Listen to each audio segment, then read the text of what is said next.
Oke, tapering off atau pengurangan stimulus moneter Bank Sentral Amerika Serikat, The Fed, dikala perekonomian masih membutuhkan suntikan likuiditas membawa perhatian dunia, terutama para investor yang khawatir akan terjadinya gejolak pasar. Indonesia disebut sebagai salah satu negara yang rentan akan dampak larinya modal akibat terjadinya pengurangan stimulus besar-besaran oleh The Fed ini. Bagaimana menakar dampak kebijakan tapering off bagi perekonomian dalam negeri? Kami bahas pagi ini dengan Joshua Pardede, Kepala Ekonom Bank Permata. Selamat pagi, Bang Joshua, apa kabar? Selamat pagi Aldi, kabar baik. Baik, Bang Joshua, ini langsung saja dampak tapering off secara langsung terhadap Indonesia apa sih Bang, dan mampukah Indonesia menangkal gejolak yang mungkin terjadi? Sebenarnya kondisi dari taper ini sudah pernah kita alami sebenarnya 2013 ya, pada saat pasca krisis keuangan global 2008, Bank Sentral Amerika Serikat juga mulai mengurangi stimulusnya dengan mengurangi pembelian obligasi pemerintah Amerika Serikat. Dan dampaknya pada tahun 2013 ini kecenderungannya rupiah cenderung melemah dan juga imbal hasil surat utang pemerintah Indonesia cenderung meningkat.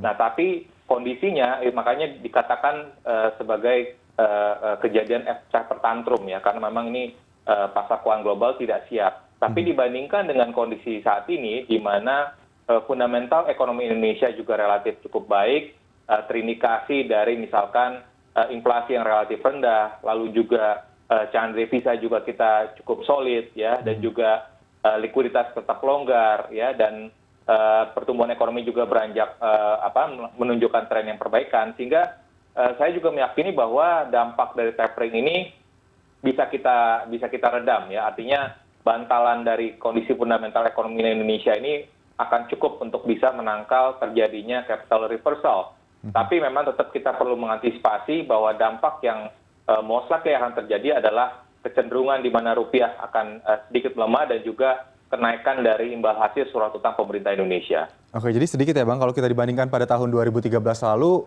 kalau tidak salah rupiah langsung jatuh dari 10.000 per dolar Amerika Serikat menjadi 12.000. Kalau kita mengkalkulasi pada kondisi saat ini, perkiraan nilai tukar rupiah pada saat tapering off di bulan November itu terjadi bisa ada di range kisaran berapa, Bang Joshua?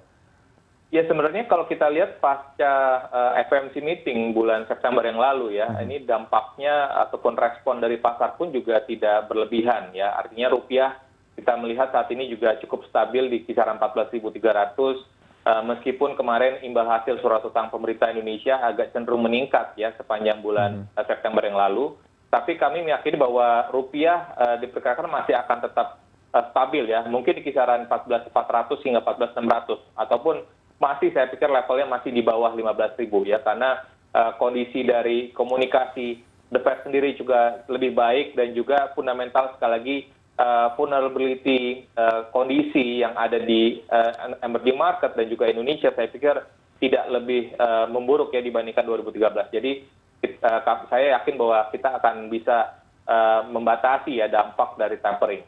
Oke, ini menarik juga kalau kita bahas soal surat utang. Bang Joshua, dikatakan Indonesia rentan karena nantinya surat utang pemerintah atau obligasi kita ini bisa less attractive dibandingkan surat utang yang dikeluarkan oleh pemerintah Amerika Serikat. Sebetulnya proyeksinya ke depan terhadap surat utang obligasi pemerintah bagaimana Bang Joshua setelah tapering off ini terjadi? Ya, kalau kita lihat saat ini imbal hasil surat utang pemerintah Indonesia ya dengan tenor 10 tahun itu berada di kisaran 6,3, 6,4 ya. Jadi saya pikir dibandingkan dengan US Treasury yang memang kita lihat di kisaran 1,5, saya pikir ini masih tetap menarik ya, dan ditambah lagi juga dengan real yield ya, artinya imbal hasil dikurangi dengan inflasi, saya pikir masih tetap menarik ya. Jadi artinya kondisi itulah yang menunjukkan bahwa sekali lagi dan selain itu juga dari 3 lembaga rating internasional masih mengukuhkan Indonesia sebagai investment grade ya, meskipun negara-negara emerging market seperti India tahun lalu sudah diturunkan peringkat utangnya. Jadi saya meyakini bahwa daya tarik investasi di pasar surat utang negara saya pikir masih akan tetap menarik meskipun memang ada potensi peningkatan dari yield ya dengan adanya dengan mengantisipasi tapering dan juga potensi nanti kenaikan suku bunga The Fed yang lebih cepat dari perkiraan. Tentunya ini akan bisa mengurangi ataupun meningkatkan tadi kenaikan yield. Tapi sejauh ini saya pikir daya tarik investor asing dan juga investor domestiknya pun juga relatif cukup baik. Dan mengapa saya katakan dampaknya tapering terhadap pasar sun ini tidak signifikan, mengingat kepemilikan asing saat ini relatif sudah lebih rendah ya dibandingkan dengan kondisi 2013 ataupun sebelum pandemi ya. Jadi kami meyakini bahwa dampak seandainya terjadi penurunan di pasar obligasi ini tidak menyebabkan kondisi yang makin memburuk ya di pasar SBN. Oke, imbal hasil naik namun tidak signifikan. Mungkin terakhir ya Bang Joshua, ini kan saat ini kita sedang dalam fase pemulihan ekonomi nasional, begitu berbagai indikator ekonomi menunjukkan tren yang positif. Dengan adanya tapering off ini, pengaruhnya nanti secara untuk ekonomi kita secara makro bagaimana Bang? Ya tentunya kalau kita lihat dampaknya kepada ekonomi, tentunya yang perlu kita waspadai adalah sebenarnya kalau dampak ke ekonomi realnya ya seperti tadi sampaikan juga bahwa harga komoditas trennya sedang meningkat saat ini ya, khususnya komoditas ekspor Indonesia, yaitu CPO dan batu bara. Lalu juga kita melihat bagaimana investasi ini juga menunjukkan tren yang cukup baik ya, apalagi dengan implementasi Undang-Undang Cipta Kerja.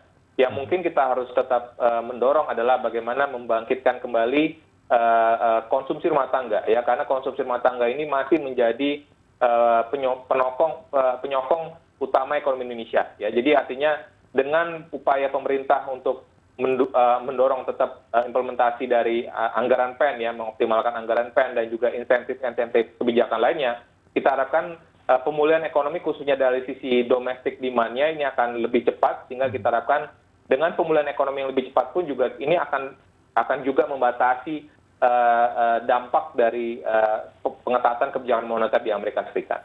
Baik Bang Joshua, semoga optimisme ini terus terjaga ya pada saat nanti tapering off benar-benar dilakukan sehingga kita sudah siap dengan berbagai fundamental yang lebih kuat yang dimiliki oleh perekonomian Indonesia. Terima kasih Bang Joshua Pardede, Kepala Ekonom Bank Permata sudah bergabung bersama CNN Indonesia Today pagi hari ini. Selamat pagi Bang Joshua, sehat selalu.